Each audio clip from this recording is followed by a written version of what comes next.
In today's video, I'm going to explain to you why cutting interest rates is inflationary. So here's what inspired me to make this educational video. I made a video covering the CPI inflation report a few days ago. So I spoke of the relationship between interest rates and inflation. And many people don't understand the concept that lower interest rates are inflationary, which is fine. Some people are new to this and some people genuinely want to learn, and I support that. So here were some of the comments on the video. Can someone explain why the Fed cutting rates is inflationary? And here's what Chris said.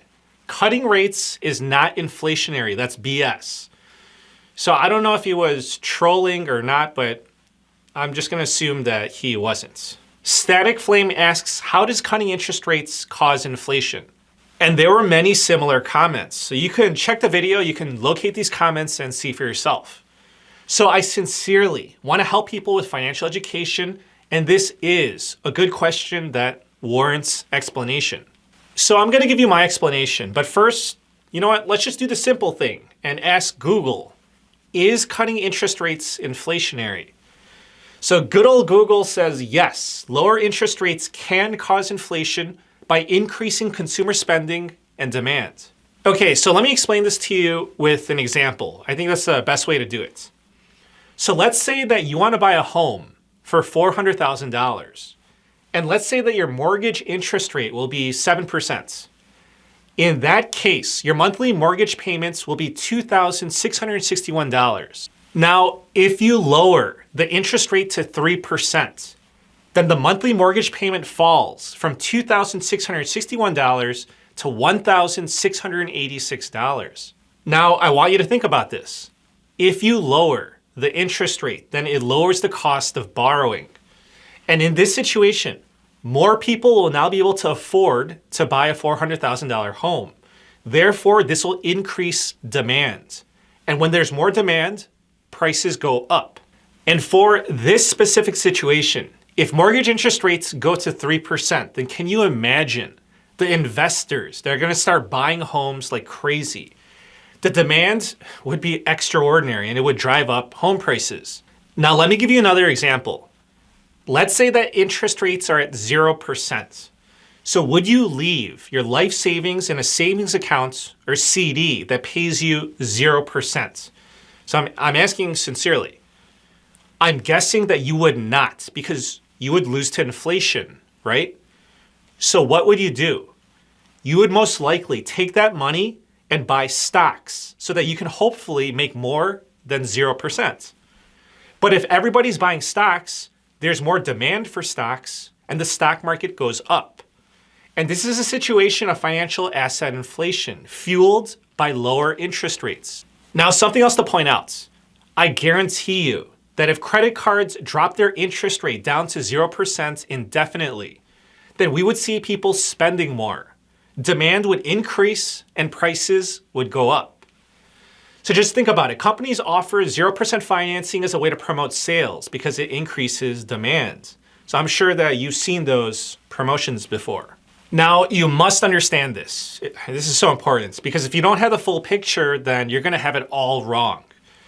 To clarify, cutting interest rates will not always lead to higher prices. So let me explain. Lowering interest rates adds inflationary pressure. However, it may not always drive prices up. So let me give you two examples. So example number one, if the Federal Reserve cuts interest rates by, let's just say 0.25%, that's a small rate cut, and consequently, it will have a small impact on inflation. Therefore, prices will probably not surge from such a small rate cuts. So I hope that makes sense. And here's example number two. Lower interest rates may be overshadowed by the impact of a greater force. So for example, let's just say that the Federal Reserve cuts interest rates from 4.5% to 1%. So that would be a big rate cut, right? But if the economy falls into an economic depression, then prices would fall tremendously. So in this situation, lower interest rates add inflationary pressure. However, the economic depression adds deflationary pressure, so you have these two forces battling each other. And in this example, And interest rate cuts may not cause prices to go up because the inflationary pressure would be negated by an economic depression. Okay, so we just covered how lower interest rates stimulate demand, which makes prices go higher. Now, here's another very important aspect of this. If you cut interest rates, that will weaken the US dollar. Higher interest rates increase the value of a country's currency. Lower interest rates decrease the value of a country's currency. So if we cut interest rates and the dollar weakens, then it will drive up the price of imports. Because if the dollar is weaker, then it will take more dollars to buy foreign goods. So I just want you to think about it like this. Let's say that you go on a vacation to Europe, and let's say that the dollar is strong. So let's say that you can exchange 100 US dollars for 120 euros. And let's say that you get a nice dinner with someone for 100 euros. Then that's going to cost you $83.33.